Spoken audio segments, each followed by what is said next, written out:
नमस्कार, स्वागत है आपका हमारे इस खास शो में। मैं हूं आपके साथ दीपाली सिन्हा।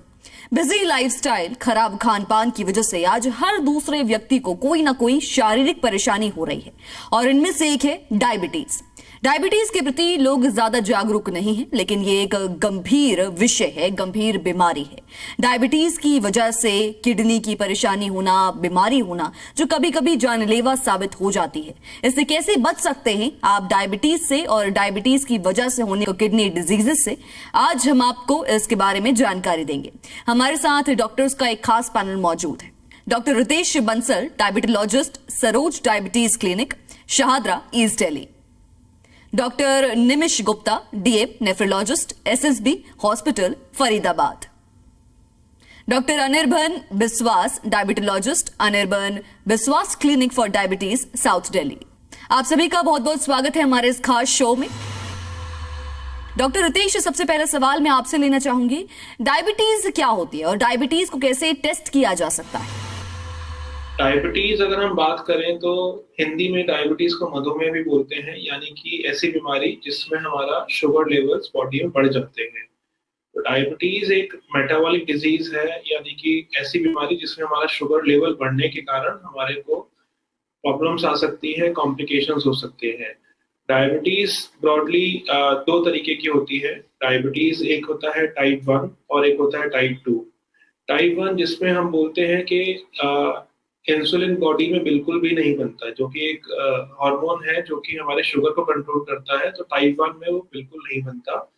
टाइप 2 ऐसा डायबिटीज है जिसमें हमारा हार्मोन इंसुलिन बनता तो है, लेकिन वो ढंग से काम नहीं कर पाता, या कि हमारा जो इंसुलिन का रेजिस्टेंस है वो बढ़ गया है।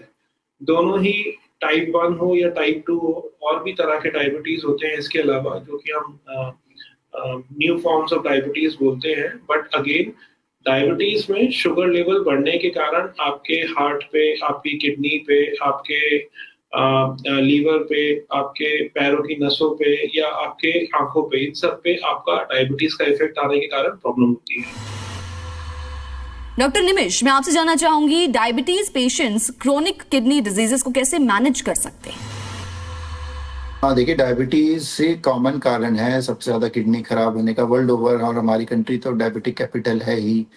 तो कुछ बातों का ख्याल रखना होता है कि कई बार लोगों को लगता है कि कोई बहुत महंगी दवाइयाँ खानी है या फिर बहुत बड़ा महंगा इलाज कराना। ऐसा नहीं है। जब भी डायबिटीज से किडनी खराब होती है तो बीपी बढ़ना शुरू होता है, अमूमन तौर पे प्रोटीन लीक होता है, खून की कमी होती है। तो सबसे पहले अपने खान पान में बदलाव करना होता है, नमक कम खाना होता है, पानी की मात्रा लिमिट करनी होती है।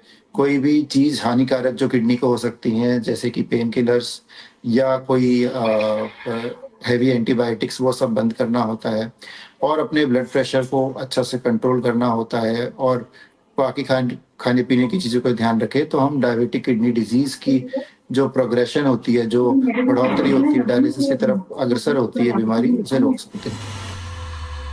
डॉक्टर अनिर्बन, मेरा सवाल आपसे है, लो और हाई ब्लड शुगर के सिम्टम्स को कैसे पहचाना जा सकता है? अगर आपका शुगर लो हो रहा है तो उसमें आपको बहुत ज्यादा कमजोरी लग सकती है, चक्कर जैसा आपको आ सकता है, पसीना आ जा सकता है, घबराहट, बेचैनी सी हो सकती है, आंखों के आगे अंधेरा छाना, ये भी हो सकता है। और इन सब चीजों से हम ये तय कर सकते हैं कि पेशेंट का शुगर लो हो रहा है। अब आते हैं, अगर शुगर हाई होता है तो जिनका शुगर हाई होता है उनको बहुत ज्यादा कमजोरी, थकान ऐसा हो सकता है, उन्हें बार बार पेशाब के लिए जाना पड़ सकता है, उन्हें चिड़चिड़ापन, इरिटेशन, नींद ना आना, ये सारी चीजें हो सकती है। कई बार उनके आंखों पे धुंधलापन भी छाता है, लेकिन वो क्षणिक नहीं होता है, वो काफी देर तक रहता है। तो इन सब तरीकों से हम जान सकते हैं कि किसी मरीज को शुगर लो है या हाई है। बट कई बार डायबिटीज भी ब्लड प्रेशर की तरह साइलेंट होता है और कोई सिम्टम्स नहीं प्रेजेंट करता, इसलिए जरूरी है कि हम बार बार अपने शुगर की जांच करते रहें। डॉक्टर रितेश, ये बताइए, ऐसी कौन सी हेल्थ प्रॉब्लम्स हैं जिससे डायबिटीज होती है?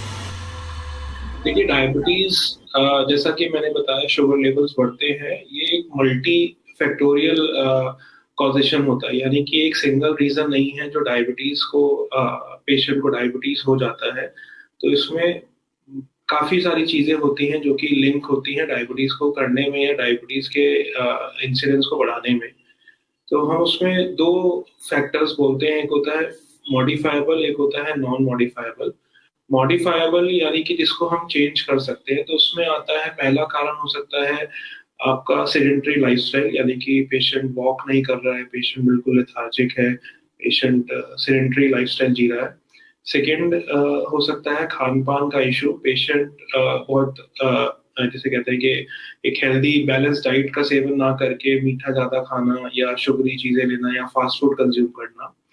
उसके अलावा कुछ एडिक्शंस लाइक स्मोकिंग वगैरह है, ये सब आपके रिस्क को और बढ़ाती हैं। उसके अलावा कुछ वायरल ट्रिगरिंग हो सकती हैं, कई बार कुछ पेशेंट्स को वायरल इलनेसेस होने के बाद आपका डायबिटीज के रिस्क बढ़ जाते हैं। ये कुछ मॉडिफाइबल फैक्टर्स हैं जो कि हम शायद चेंज कर सकते हैं, जिन पे हम काम कर सकते हैं। बट कुछ नॉन मॉडिफाइबल फैक्टर्स भी होते हैं, जैसे कि आपकी एज है। डायबिटीज यूजुअली एज के साथ बढ़ती है, ऐसा बोला जाता है कि advancing age can be one of the reason के डायबिटीज होने का। Second is genes, genetically linked. अगर आपके माता पिता को डायबिटीज है या आपकी फैमिली में डायबिटीज रन करता है, तो आपके चांसेस डायबिटिक होने के बढ़ जाते हैं। तो कुछ again they are like they come either in modifiable, non modifiable. कुछ लोगों को स्ट्रेस ज्यादा रहता है, नींद अच्छे से नहीं आती है। तो ये सब कारण जब कुछ कुछ मिलते रहते हैं, एज हो गया आपका जेनेटिक्स हो गया, आपका हैबिट्स हो गई, वो सब चीजें धीरे धीरे पुश करती है पेशेंट को नॉर्मल से डायबिटीज की ओर। डॉक्टर निमेश, ये बताइए, क्रॉनिक किडनी डिजीज पेशेंट्स को कितना फ्लूइड इनटेक करना चाहिए? पानी की, कई बार पेशेंट्स को कोई जनरल बताता है कि आपको किडनी की प्रॉब्लम है, तो वो ज़्यादा पानी पीना शुरू कर देते हैं, जिससे उनको सूजन या फिर कई तरह के सोडियम कम होने की दिक्कत आ जाती हैं। तो मैक्सिमम किडनी की बीमारियां जब किडनी खराब होनी शुरू होती है, तो उसमें हम पानी रिस्ट्रिक्ट करते हैं, नमक का इंटेक रिस्ट्रिक्ट करते हैं। तो उसमें 1 से 1.5 लीटर प्रतिदिन काफ़ी रहता है। अगर मौसम ठंडा है और थोड़ा गर्म है, तो हम शायद 1.5-2 लीटर तक भी अलाउ करते हैं। इसमें सारे तरल पदार्थ इंक्लूड हैं, चाहे कॉफ़ी, लस्सी, जो भी इनको पसंद है।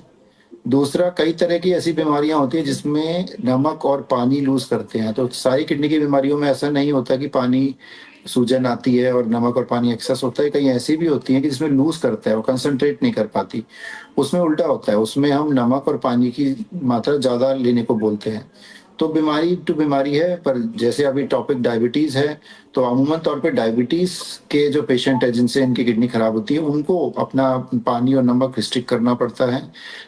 सर, थोड़ा ठंडे के समय पे 1 से 1.5 लीटर पूरे दिन में, और गर्मियों के समय में 1.5 से 1.25 लीटर पूरे दिन में।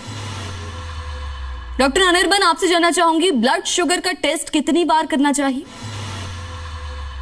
ब्लड शुगर का टेस्ट, 2 तरह के मरीज होते हैं हमारे पास। एक होते हैं टाइप 1, तो इसमें इंसुलिन की जरूरत पड़ती है और ब्लड शुगर काफी ज्यादा वेरिएबल होता है, मतलब फ्लक्चुएट करता है, ऊपर नीचे जा सकता है। तो ऐसे लोगों को ब्लड शुगर की जांच बार बार करनी पड़ती है, अदरवाइज उनको कभी भी शुगर लो हो सकता है, जिसे हम हाइपोग्लाइसीमिया कहते हैं। तो जो लोग इंसुलिन ले रहे हैं, जिनका शुगर बहुत अच्छा कंट्रोल नहीं है, बहुत अप डाउन होता है, उनको दिन में कई बार 3 से 4 बार टेस्ट करना पड़ता है। और कई बार पेशेंट्स कोई स्ट्रेस से गुजर रहे होते हैं, उनका कोई सर्जरी हुआ होता है, तब टाइप 2 पेशेंट जो नॉर्मल गोली दवाई पे होते हैं, तब भी उनका शुगर काफी हाई हो जाता है। उन्हें फीवर हो जाए, कोई स्ट्रेस हो, या उनको कोई सर्जरी या कोई जख्म हो जाए, तब भी उनका शुगर अप डाउन हो सकता है। तब उन्हें खास ख्याल रखना चाहिए कि उन्हें अपना शुगर बार बार चेक करते रहना चाहिए। अब आते हैं जो नॉर्मल पेशेंट्स हैं, जिनका शुगर काफी हद तक कंट्रोल है, उन्हें कई बार दिन में सिर्फ 1 बार अगर अपना फास्टिंग या खाने के बाद 2 घंटे के बाद से पीपी कहते हैं, 1 या 2 बार चेक कर लें। या वो अगर और भी अच्छा कंट्रोल है, उनका HbA1c 6.5 जो कि टारगेट के पास है, तो वो हफ्ते हफ्ते में भी चेक कर सकते हैं। तो इससे कोई दिक्कत नहीं है। अब आते हैं जो नॉन डायबिटिक है, तो उन्हें कम से कम साल में एक बार अपना ब्लड शुगर का चेक करवाना चाहिए, खासतौर पे अगर उनकी उम्र 30 साल या उससे ऊपर है तो। डॉक्टर रितेश, डायबिटीज के सिम्टम्स को कैसे पहचान सकते हैं? देखिए, जैसा कि हम जानते हैं कि डायबिटीज में आपका शुगर लेवल्स बढ़ते हैं, तो शुगर बढ़ने के जो सिम्टम्स होते हैं या जो सिम्टम्स ऑफ हाई शुगर हम बोलते हैं, उसमें एक क्लासिकल ट्रायड बोला जाता है, यानी कि पॉलीफेजिया, पेशेंट को भूख ज्यादा लग सकती है, पॉलीडिप्सिया यानी पेशेंट को प्यास ज्यादा लगती है, पॉलीयूरिया यानी पेशेंट को प्यास यूरिन ज्यादा आता है। तो ये तो एक क्लासिकल ट्रायड है। इनके अलावा भी पेशेंट को कई बार होता है कि उनके घाव जल्दी से नहीं भरते हैं, पेशेंट का इरिटेशन लेवल बढ़ जाता है, पेशेंट एक कांस्टेंट वीकनेस के साथ आता है कि हमें हमेशा वीकनेस लगती है, कुछ पेशेंट्स को चक्कर आने की समस्या लगती है, कुछ पेशेंट्स अपना आजकल मेल पेशेंट पर्टिकुलरली बताते हैं या फीमेल में भी देखा जाता है कि प्राइवेट पार्ट में उनको इन्फेक्शन जल्दी जल्दी होता है या इचिंग होती है। तो ये सारे कॉमन सिम्टम्स होते हैं शुगर के या हाई शुगर के। बट जैसा कि डॉक्टर अनिर्बान ने भी कहा, ऐसा भी हो सकता है कि डायबिटीज साइलेंट हो, यानी कि शुगर हाई है, स्टिल पेशेंट को कोई सिम्टम नहीं है। तो हमें सिर्फ सिम्टम्स पे रिलाई नहीं करना है, कांस्टेंट मॉनिटरिंग, एक कांस्टेंट इवैल्यूएशन करते रहना चाहिए। अगर पेशेंट एक हाई रिस्क पेशेंट है, इवन नॉर्मल हेल्दी इंडिविजुअल्स एक 35 की एज ग्रुप के बाद एक एनुअल चेकअप करवाते रहना चाहिए। डॉक्टर निमिष, ये बताइए, क्रॉनिक किडनी डिजीज पेशेंट्स के लिए बीपी को मेंटेन करना कितना इंपॉर्टेंट है? देखिए, बीपी मेंटेन करना बहुत जरूरी है। जैसे जैसे हमारी किडनी में जैसे 2 किडनी है हमें ईश्वर ने दी है, दोनों में लगभग 1 से 2 लाख छन्नियां हैं। तो उसमें जैसे जैसे किडनी खराब होती है वो छन्नियां खराब होनी शुरू हो जाती हैं। जितना बीपी बढ़ा रहेगा वो और छन्नियां तेजी से खराब होती हैं। तो जो ये प्रक्रिया है कि डायलिसिस पे अग्रसर होने की, धीरे धीरे किडनी खराब होने की, तो हमें बीपी के कंट्रोल से रोकी जा सकती है। अगर हम बीपी कंट्रोल करेंगे तो जो हमारी बची कुची छन्नियां हैं उस पर डैमेज कम होता है, उसकी जो लाइफ है किडनी की बढ़ती है। सिर्फ यही नहीं, किडनी के लिए नहीं, अगर बीपी कंट्रोल करते हैं तो हार्ट की लाइफ, हार्ट फेलियर के चांस कम होते हैं। बीपी बढ़ता है तो मस्तिष्क में जैसे स्ट्रोक की, जिसमें लकवे की बीमारी हो जाती है, या ब्रेन हेमरेज जिसमें ब्लीडिंग हो जाती है, ये सब भी संभावनाएं कम होती है। तो कैसे भी पेशेंट हो, चाहे हार्ट किडनी के हों या ब्रेन के हों, बीपी कंट्रोल करना एक अति आवश्यक समाधान है बड़ी बीमारियों से बचने के लिए, और एक सिंपल और सेफ मेथड है कि आप बीपी मेजर करें, और नहीं कंट्रोल हो तो हर तरीके से दवाइयों से, एक्सरसाइज से या डाइट से कंट्रोल करें। डॉक्टर अनिर्बान, इस बारे में जानकारी दीजिए, HbA1c टेस्ट क्या है और इसे कितनी बार टेस्ट करना चाहिए? HbA1c टेस्ट, जिसे हम ग्लाइकोसाइलेटेड हीमोग्लोबिन भी कहते हैं, ये एक ऐसा टेस्ट है जो शुगर का लॉन्ग टर्म एवरेज बताता है। मतलब हमारा शुगर पिछले 2 या 3 महीने में कैसा था, इसकी जानकारी देता है। ये बहुत ही सरल टेस्ट है और आजकल सारे लैब्स में उपलब्ध है। ये खून के जरिए किया जाता है। बेसिकली होता क्या है कि जब किसी को डायबिटीज होता है तो शुगर के कण हमारे लाल रक्त कण में चिपक जाते हैं, और HbA1c बेसिकली इसी को जांच करके एक वैल्यू बताता है कि हमारे एवरेज लाल रक्त कणों में कितना शुगर चिपका हुआ है। और क्योंकि लाल रक्त कण की अमूमन हाफ लाइफ या आयु कह लें वो 3 महीने के आसपास होती है, इसे इसलिए 3 महीने का शुगर भी कहा जाता है।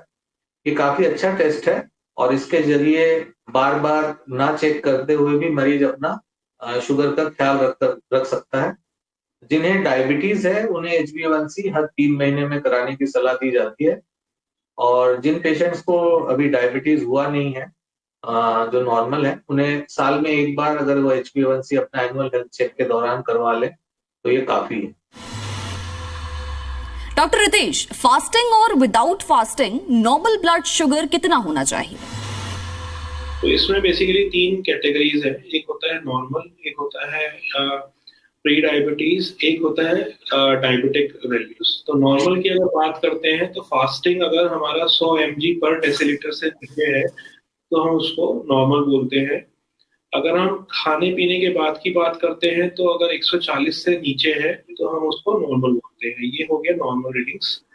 प्री डायबिटिक या इम्पेयर्ड ग्लूकोज टॉलरेंस या इम्पेयर्ड फास्टिंग रीडिंग्स जिसको हम बोलते हैं, वो होता है खाली पेट आपका अगर 100 से 125 के बीच में है, आपका खाना खाने के बाद का 140 से लेके 199 के बीच में है।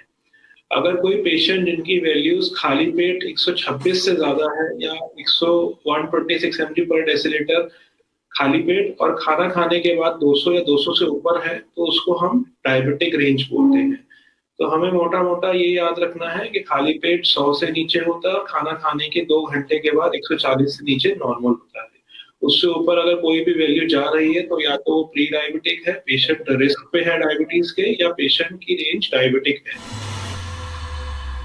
Doctor Nimish, chronic kidney disease patients जिनको डायबिटीज भी है उनके लिए डूज एंड डोंट्स क्या हैं, इस बारे में जानकारी दीजिए। मैं हमेशा पेशेंट को समझाता हूँ कि हमारी बीमारी में जिनको डायबिटीज से किडनी खराबी है या डायबिटीज और किडनी दोनों है, हमारे लिए डोंट्स ज़्यादा इम्पोर्टेंट है देन डूज से। डोंट सबसे पहले जैसे कि किसी तरह की दर्द निवारक गोलियाँ होती हैं जिसे NSAIDs बोलते हैं, जिसके अंदर इबुप्रोफेन होता है, डिक्लोफेनेक होता है, या कहीं भी आप कोई दंत चिकित्सक या हड्डी विशेषज्ञ या फिर केमिस्ट आपको पेन किलर्स दें तो आप पता करें कि उनसे आप पूछें कि ये किडनी को नुकसान तो नहीं दे सकती, तभी कंज्यूम करें। डोंट्स में है कि सेंधा नमक पाया गया है कि और किडनी के लिए खराब होता है। नॉर्मल सफ़ेद आयोडाइज नमक का इस्तेमाल करें और वो कम मात्रा में करें। बाहर के खाने में ज़्यादा अमूमन तौर से नमक पड़ता है तो ज़्यादा से ज़्यादा घर पे बनाएं। उससे भी ज़रूरी है डिब्बा बंद फूड, जो कैंड फूड होता है जिसके अंदर फॉस्फोरस की मात्रा बहुत ज़्यादा होती है, जिसमें प्रिजर्वेटिव भी होते हैं, वो भी किडनी के पेशेंट्स के लिए काफ़ी ख़राब होते हैं। और देखा गया है कि शाकाहारी diet, vegetarian diet kidney patients के लिए थोड़ी सी बेटर होती है क्योंकि उसमें एसिड की मात्रा कम होती है, प्रोटीन बहुत ज़्यादा नहीं होता, जितना चाहिए होता है उतना पर्याप्त होता है। तो ये छोटी छोटी बातों का ध्यान रख के हम अपनी किडनी की लाइफ को बढ़ा सकते हैं। डॉक्टर अनिर्बन, डायबिटीज को प्रिवेंट करने की मेथड्स क्या कुछ हैं? आज की डेट में डायबिटीज को प्रिवेंट करना काफी जरूरी है और ये मेरी सलाह होगी जो भी हमें सुन रहे हैं कि आज से ही वो स्टार्ट कर दें। हल्का फुल्का व्यायाम करना ये बहुत ही जरूरी है आज के लाइफस्टाइल में, क्योंकि डायबिटीज की संख्या लगातार बढ़ती जा रही है और सिर्फ एक्सरसाइज करके या वॉक करके आप इसकी संभावना को काफी हद तक कम कर सकते हैं। तो 3 ही फैक्ट है कि आप डेली व्यायाम करें। शुरुआत कितने भी स्टेप से करें, कोई गाइडलाइंस नहीं है, लेकिन टारगेट ये होना चाहिए कि आपको डेली व्यायाम करना चाहिए। आप 2-3 मिनट से भी स्टार्ट कर सकते हैं। एक अच्छी हैबिट डालें। खाने पीने में जो भी फास्ट फूड, जंक फूड है, बाहर का खाना है, इसको जितना हद तक हो सके लिमिट करें। घर का खाना खाएं जिससे आपका शुगर बढ़ने की या डायबिटीज होने के चांसेस कम हो। खाने में फाइबर की मात्रा ज्यादा होना चाहिए और कार्बोहाइड्रेट या शुगर की मात्रा कम होना चाहिए। साथ ही साथ ज्यादा तला हुआ खाना या जिसे बहुत ज्यादा तेल हो, मसाले हो, ऐसे खाने से भी परहेज करना चाहिए। इन सब के अलावा वजन पे नजर रखनी चाहिए। अगर हमारा वजन ठीक रहता है तो हमारे चांसेस डायबिटीज होने की काफी हद तक कम हो जाती है। कई रिसर्च से ये साबित हुआ है कि अगर हम अपना वजन 7 या 8% तक कम करें तो हमारे डायबिटीज होने की संभावना काफी हद तक कम हो जाती है। तो इसलिए हम ध्यान रखें हमारा बॉडी वेट नॉर्मल रहे ताकि BMI 25 से नीचे हम इसे रख सकें। इन सब के अलावा अगर हमारे को डायबिटीज या प्री डायबिटीज है तो रेगुलर चेकअप करना, खून की जांच करना जिससे हमारा शुगर लेवल कंट्रोल में रहे, ये अति आवश्यक है। और जो भी आपके ट्रीटिंग डॉक्टर हैं जिनसे आप परामर्श ले रहे हैं, उनसे लगातार कांटेक्ट में रहिए। जब वो फॉलोअप में बुलाएं तो उनसे फॉलोअप में रहिए। और डायबिटीज के साथ साथ कोई और भी अगर आपको प्रॉब्लम है तो उनका भी निदान बहुत जरूरी है। तो डायबिटीज में इन सब बातों का ध्यान रखना काफी हद तक जरूरी है। बहुत बहुत शुक्रिया आप सभी डॉक्टर्स का हमारे इस खास पैनल में हमारे साथ जुड़ने के लिए, डायबिटीज और उससे होने वाली क्रॉनिक किडनी डिजीजेस के बारे में कई अहम जानकारियां देने के लिए। आपने जो भी बताया उन सलाहों को अपनाकर लोग न सिर्फ डायबिटीज से बच सकते हैं बल्कि डायबिटीज पेंशन रिवर्स डायबिटीज भी कर सकते हैं। बस जरूरत है अपने जीवन में बदलाव लाने की, अच्छे खान पान, अच्छा लाइफस्टाइल और रेगुलर एक्सरसाइज की। धन्यवाद।